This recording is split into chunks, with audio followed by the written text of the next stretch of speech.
Hello everyone, welcome back to गाइडली।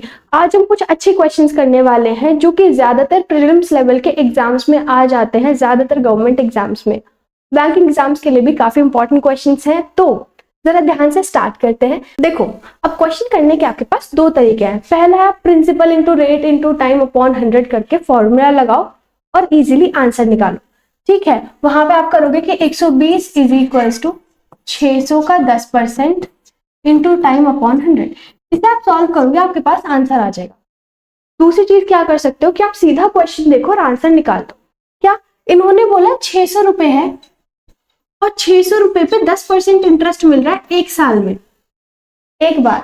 तो 600 रुपए का 10% तो 60 रुपए हो गया, मतलब एक साल में 60 रुपए मिल रहा है। ठीक है, अभी जितना भी बोल रहे हैं, ये बोल रहे हैं 120 रुपए, एक साल में 60 रुपए, 2 साल में 120 रुपए होगा, तो आप सीधा 2 साल यहाँ पर टिक लगा सकते हो। अगर यह 360 होता इंटरेस्ट में तो आपको क्या पता चलता कि 6 साल में लगेगा। आपको बस ये देखना है कि 60 की टेबल में 120 कितनी बार में आ रहा है, जितनी बार में आ रहा है वही आपका यहाँ पे आंसर हो जाएगा जब वो आपसे टाइम पूछते हैं। ठीक है, चीज क्लियर होगी। अगर इस तरह के क्वेश्चन आएंगे आप कर पाओगे। देखो आगे चलो।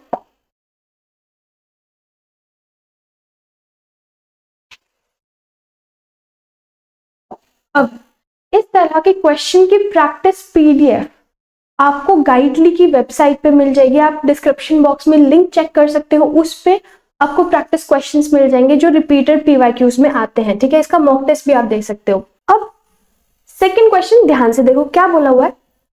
15,000 रुपए 4500 रुपए मिल रहा है आपको 5 साल में। आपको रेट ऑफ इंटरेस्ट निकालना है। पहली चीज बेसिक जो आप तरीके से निकाल सकते हो। दूसरी चीज थोड़ा सा दिमाग लगाओ। सिंपल इंटरेस्ट है तो हर बार सेम ही इंटरेस्ट मिलेगा। 5 साल में आपको 4500 रुपए मिल रहे हैं, तो एक साल में आपको 900 रुपए मिलेंगे। सिंपल सी बात है। अब 900 रुपए कितने रेट पे मिल रहे हैं आपको बस वो निकालना है। ठीक है, तो मिल कितने पर है भाई, 15,000 रुपए पे मिल रहे हैं 900 रुपए। आपको निकालना रेट ऑफ इंटरेस्ट, वो होता है परसेंटेज में, तो 100 से मल्टीप्लाई करोगे। 0 से 0 गए, 0 से 0 गए, 15 छक्की 90, तो कितना आ गया 6%। कहीं भी डाउट नहीं ना, इजी क्वेश्चन है। और सोचो ये क्वेश्चन एग्जाम में आ जाते हैं। ठीक है, आपको डीआई में भी आ सकते हैं ऐसे क्वेश्चन। चलो अब देखिए, ये काफी अच्छा क्वेश्चन है। ठीक है, तो आपको इसे बहुत ध्यान से करना है। चलो, क्वेश्चन क्या बोल रहा है, सम मनी बन जाता है 1100 रुपए। अब ध्यान से सुनो, जब बिकम्स वर्ड यूज कर देता है वो, सम ऑफ मनी तो नॉर्मली यूज करता है, लेकिन जब बिकम्स वर्ड यूज कर देता है उसका मतलब है वो अमाउंट गिवन है, ना कि प्रिंसिपल। समझे, आपने कुछ पैसे उधार दिए और उधार में इंटरेस्ट आपको मिला के जो फाइनली मिला है वो 1100 रुपए है। इस तरह से कितने टाइम में, 2 साल में। 2 साल में आपको टोटल 1100 रुपए मिले हैं, रेट नहीं पता है। और वही चीज जब आपको 6 साल में मिली तो आपको 1400 रुपए मिले हैं। आपको रेट ऑफ इंटरेस्ट निकालना है। ठीक है, अब जरा ध्यान से देखो इसे करना कैसे है। बहुत सिंपल क्वेश्चन है, बहुत सिंपल, बस थोड़ा सा लॉजिक लगाना है। ठीक है, देखो 2 साल में अमाउंट बन जाता है 1100 रुपए और 6 साल में अमाउंट बन जाता है कितना, 1400 रुपए। ठीक है, अब यहाँ पे सिंपल इंटरेस्ट है तो बहुत इजीली आंसर निकाल सकते हो। मतलब 4 साल में जो बढ़ा होगा, क्योंकि प्रिंसिपल तो हमारा सेम ही रहता है, बढ़ता क्या है, सिर्फ इंटरेस्ट बढ़ता है। मतलब 4 साल में कितने रुपए बढ़े, इस पे 300 रुपए बढ़े। अगर 4 साल में 300 बढ़े तो 2 साल में बढ़े 150 और एक साल में बढ़ा 75 रुपए। ये बात यही चलेगी यार कैलकुलेशन। एक साल में बढ़ा 75 रुपए, तो ये एक साल का इंटरेस्ट ही तो है 75 रुपीज, राइट। एक साल का सिंपल इंटरेस्ट 75 रुपीज है। एक साल में 75 रुपए का इंटरेस्ट मिल रहा है, तो 2 साल में तो 150 रुपए का इंटरेस्ट मिला होगा, राइट। और 2 साल में कितना बन गया था, 1100 रुपए बन गया था, है ना। इंटरेस्ट के बाद 1100 रुपए बन गया था। मतलब मैं कौन सी चीज में 150 रुपए प्लस करूं, ये प्रिंसिपल में मैं 150 रुपए प्लस करूं जिससे मेरे पास 1100 रुपए आ जाए।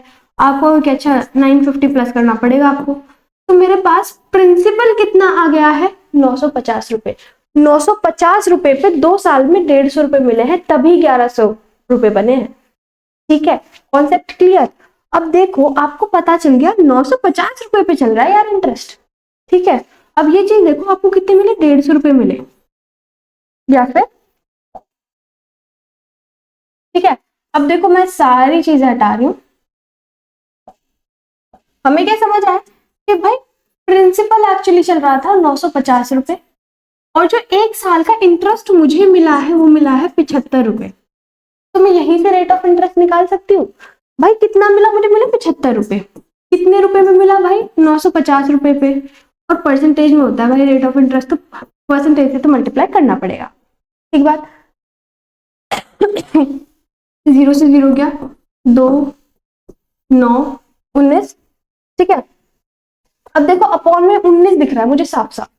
ठीक है, तो ये वाला आंसर हो जाएगा। ठीक है, वरना हम कैलकुलेशन भी करके देख सकते हैं। ये आ गया 150 अपॉन 19, तो यहाँ पे हमारे पास 7 जा होता है 133। तो हाँ बिल्कुल ये वाला आपके पास आंसर हो जाएगा। ठीक है, चीज क्लियर हो गई, आपको समझ आया है क्वेश्चन। अब इस तरह की प्रैक्टिस क्वेश्चन आपको लिंक गिवन है डिस्क्रिप्शन बॉक्स में, उसमें आप जाके प्रैक्टिस कर सकते हो। आज की वीडियो के लिए इतना ही। अगर आपको वीडियो पसंद आई है तो वीडियो को लाइक कर दो, चैनल को सब्सक्राइब कर दो। बहुत सारी अच्छी अच्छी वीडियोस फ्यूचर में आपको मिलने वाली हैं। ठीक है, और इसी के साथ साथ अब हम नेक्स्ट वीडियो में जो क्वेश्चंस प्रैक्टिस करेंगे वो होंगे कुछ इस तरह से। कंपाउंड इंटरेस्ट का बहुत इजीली कैलकुलेशन करके किस तरह से आंसर निकाल सकते हो जब आपको डायरेक्टली क्वेश्चन में पूछा जाता है, तो टाइम वेस्ट नहीं करना होता आपको।